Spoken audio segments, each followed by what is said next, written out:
છાતી પર અને પીઠ પર લગાવી રહ્યા છે કંકુના થાપા। કોઈના માથા પર લગાવાઈ રહ્યા છે થાપા।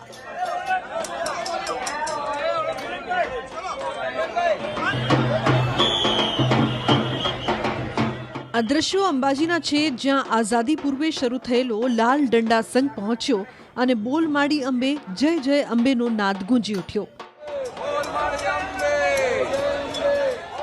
આ વિશેષ સંઘનું અમદાવાદ ખાતે ખાસ કનેક્શન છે।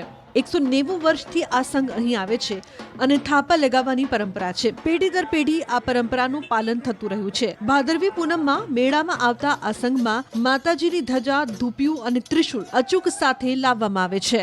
અંબાજી ધામમાં પ્રવેશતા આ સંઘમાં રહેલા મુખ્ય મહારાજ ખોડિયાર માતાના મંદિરે કુમકુમના થાપા લગાવે છે।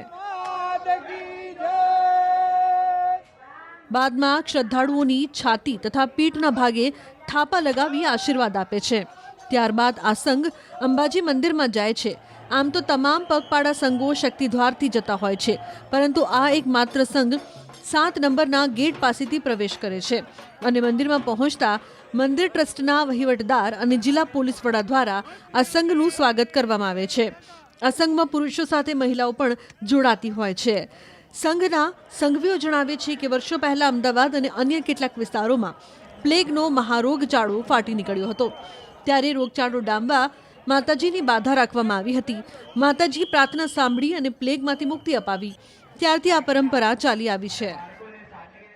જ્યારે ચંદ્રદર્શન પડવો કે પિતાજી જે પ્રસ્થાન થાય એકાદશી 11 દિવસે અંબાજી ખાતે આવે। 12 આ સંઘની ધજા અર્પણ થાય। 190 વર્ષ પહેલા અમદાવાદની અંદર કળાવતી મહાનગર પ્લેગ નામનો રોગ ફાટી નીકળ્યો હતો। તે રોગને શાંત કરવા છે અઠીસિંહે માની કૃપાથી આસ્થા અને સંકલ્પ કર્યો। એ સંકલ્પ રોગ શાંત થઈ ગયો।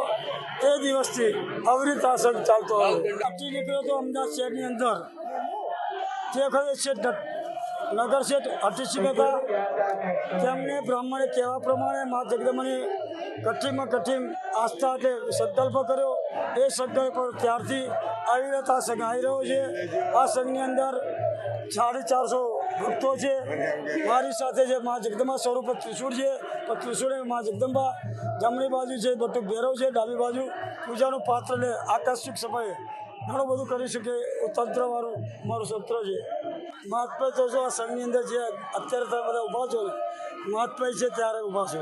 આ મેરામણ આપ જોઈ શકો છો કે એની ઉપર આ સંઘનું અમી દ્રષ્ટિ એ અમી દ્રષ્ટિના દ્વારા બધું થઈ રહ્યું છે।